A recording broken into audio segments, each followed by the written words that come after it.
Good morning, folks. It's day 3 without a hat. I'm beginning to lose my mind. That's why I wear a hat that just keeps everything in there, you know?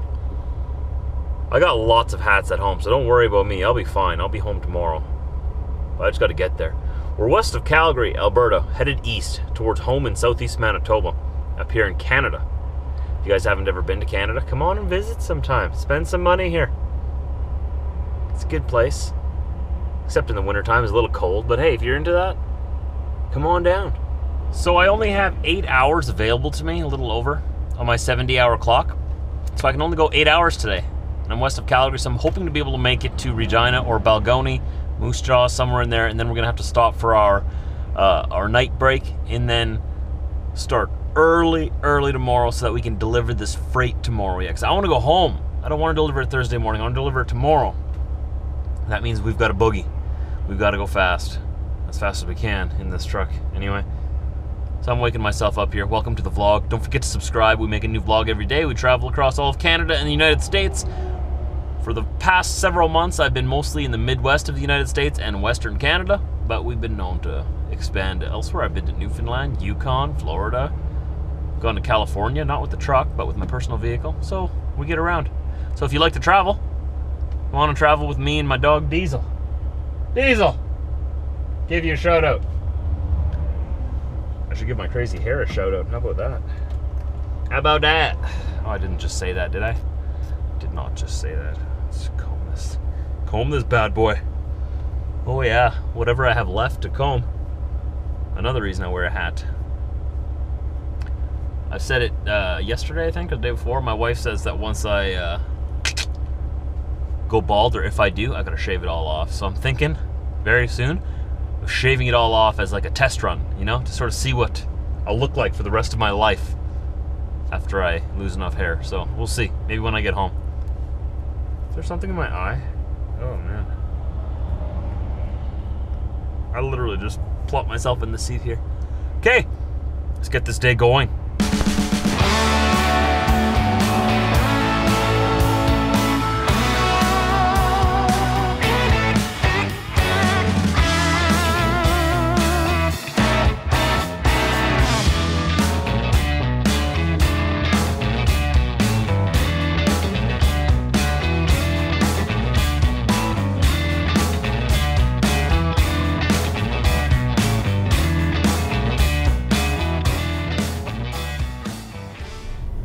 This is the scale at Swift Current here coming up on the way eastbound. Like usual, it's closed. Closed scale is always the best kind of scale. They're my favorite. Those lights are not flashing. You are my witness. I'm not going in there. Nope. When Saskatchewan opens their scales, you know it's for one reason. Inspections. I've never seen a Saskatchewan scale that's open that is not doing full inspections. So if those lights are flashing and you come up to the scale, be prepared. Very often I go right through. I haven't actually been inspected in a long time. Knock on wood. But that's just luck of the draw, you know, arriving at the right time. They usually have about 4 or 5 trucks lined up in there. Going over them with a fine-tooth comb, you know. So that means we're getting close to Swift Current here. About another half hour up the road, we'll be going through there. 180 kilometers, just over 100 miles. Probably about 110, 115 miles to where we're going to stop for the night, where I'll be out of hours. As you see, I have exactly 2 hours left on my clock. So we should just barely be able to get there. They have a Flying J there, so, but there's only like 10 parking spots. So hopefully we're there early enough to actually get a parking spot. I was going to fuel up tonight, but seeing as those parking spots fill up so fast around that time, I'm just going to grab the first parking spot I find and I'll fuel up in the morning when I have to leave. Otherwise, you know my luck. Well, I know my luck. I'm going to pull into the fuel pumps. There's going to be like 3 or 4 spots open. I'll be like, oh yeah, sure, I'll go fuel up, then I'll park. I'll fuel up, I'll turn around, no parking spots left. Guaranteed. So we'll worry about that in the morning. Flying J is super busy right now. I am gonna grab fuel tonight. There's no room for me to park here at Flying J anyway, so what I can do is go down to Petrol Pass, just down the road here, or there was a co-op down the road as well that I saw with plenty of parking. So I'm gonna get my fuel tonight here. I'm gonna go inside, grab what I need for bed so that I'm all ready to go, and then go sleep down over there at the co-op. The only thing is the co-op doesn't have any services, right? So I'll see if I can find a spot there. Doesn't matter, at least I'll have my fuel tonight. And I have 7 minutes left on my clock here. 7 minutes. So we just barely made it. And in 8 hours, we'll be ready to go again and continue our journey back home. I will continue this vlog tomorrow. There wasn't much happening today, so may as well combine the 2 days. That means that there won't be a vlog tomorrow. Oh, it's my turn. I gotta go. I gotta go, go. Put it in drive. Drive, trucking drive. Oh no. I got excited. There we go. Just gonna mosey our way up here to the pumps. And I'll see you guys in the morning. Have a good night.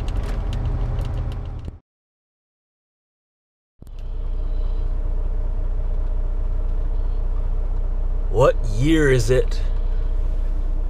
It's morning time. I've already actually gone a little ways down the road already. I'm at a little turn off, a little pull out on the side of the road on the way home. So we're gonna be delivering this freight right away. I am awake already, don't worry, don't worry. I do know where I am, and the year is 2018, so those of you in the future watching this right now, hello from the past. These videos, who knows how long they'll be on the internet for. Can you imagine? What if someone is watching this like 1,000 years later? What if someone is watching this in the year 3000? What's it like? Leave me a comment down below, would you? Let me know what it's like. I won't be around to read your comment, but hopefully by seeing what life was like 1,000 years ago, you can learn something. Hopefully the world is still standing and hasn't burnt to the ground yet. Diesel, you still think, you think they still have dogs in the year 3000? I don't know, man. I hope so. I hope they got lots of dogs. Why wouldn't they have any dogs, man?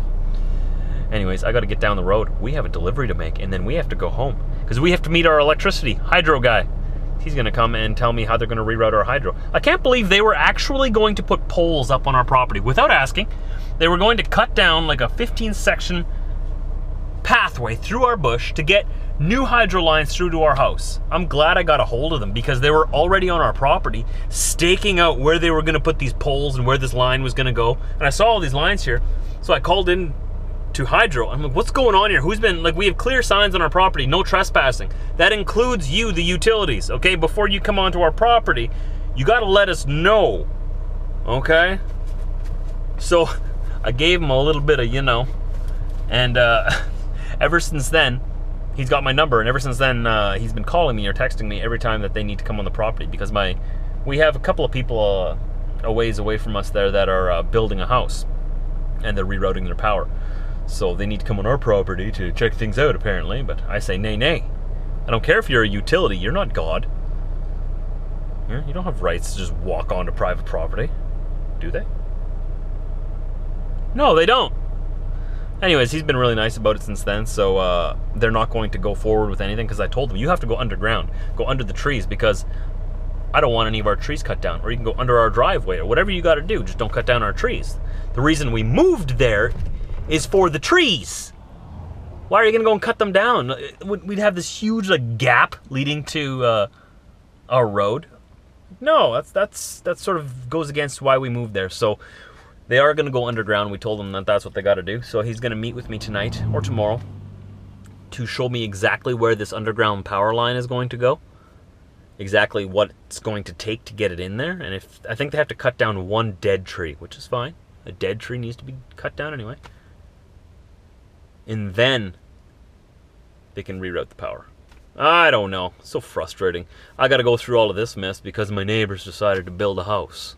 But I do have to add in here that my neighbors are really nice people, and we're actually very happy to be getting these people moving in. Not really next door to us because we live way out in the bush, but you know, down the road from us. Couldn't have really asked for better people to move in. That's why we're not really fighting this. It's inconvenient for us, and yeah, I complain about it a little bit because we got to go through all this inconvenience now to reroute our power. because of them. But in the end, you know, it could have been much worse. We could have had real jerks moving in next door, and we would have just said no to everything. Nope. No, you can't move this. You can't move that. Sorry, it's on our property. Build your house elsewhere or build it differently, you know? But they're nice people. So I don't want to give them a hard time. I just want to make sure that the utilities that are servicing us now respect our property and respect us, and don't just do whatever they want and start cutting down our trees. The scale here in Headingley, west of Winnipeg, is open today. Goody. Good thing I'm legal. I hope they don't find a reason to pull me in, though. There shouldn't be a reason. Let's see what they say. I am pretty heavy. And put my drives on there. Legal.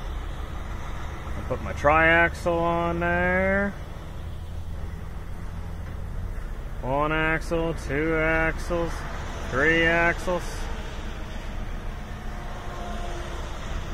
And give me the green light. Green light, alright. I love green lights. They're my favorite. Green means go. Oh, the gas prices came down a little bit here in Winnipeg. $1.13 per liter. Still too expensive. But I'll take it. Whatever. I'll have to fuel up my pickup this weekend, or this coming weekend. So now we still got to deliver this freight. Ugh. I'm running a little more behind than I wanted to. I was really hoping to be in the process of getting unloaded already. No, what can you do? Pulling a heavy load, it takes a long time.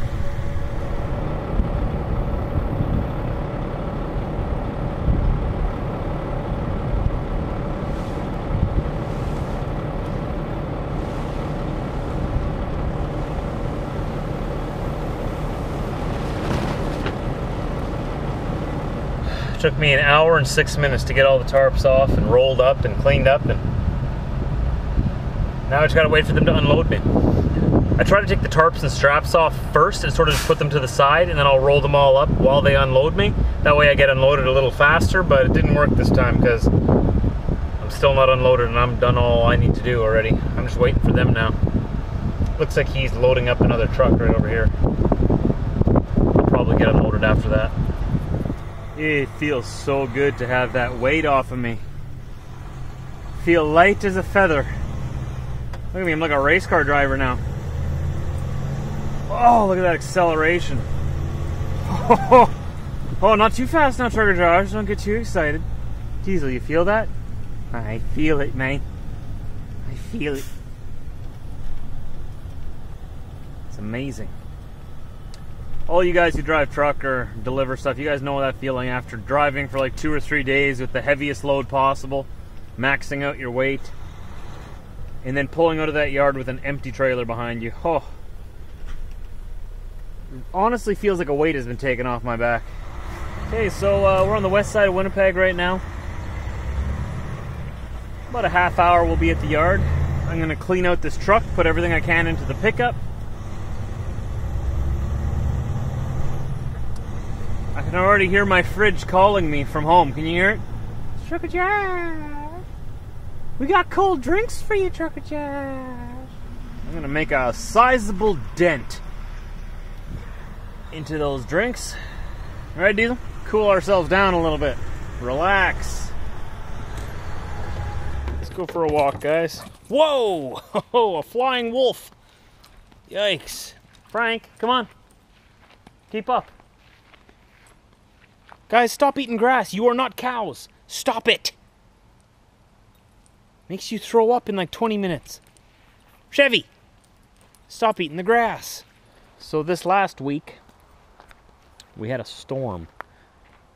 Knocked down some more of our trees. We call this Deadwood Forest because so many trees have fallen down already. Such a shame, but at the same time, lots of firewood. Let's go see what else is falling down. Frank, are you coming? Come on, Frank. You're always behind, buddy. I have little legs. You guys move too quickly. No excuses, bud. Keep up. Come on, guys. Oh, well, this tree fell down. That's good. That's the one we were waiting to fall down. Used to be attached up there. Okay, well, firewood. All right. Chevy, come on. Be a gentleman. You're on YouTube. Frank, you coming? You coming? Keep up, little buddy. Come on. Look at this. The leaves are starting to turn yellow. What is this? Man. It's just the beginning of September, right? When you're watching this? Leaves are turning yellow already. They just got here. Calm down, seasons. Slow it down a little bit here. Let's hang out a bit in summertime. You know what I mean? Guys, come on. Come on. And look at this. Another tree fell down here. On the trail right here. That's, at least it fell in a good spot. I can cut it up nicely right here. That's nice. Coming, Frank? Well, I'm going to end the vlog here, guys. Thanks for watching. Thanks for keeping up with me. Thanks for subscribing and watching every day. A new video will be out tomorrow. Take care.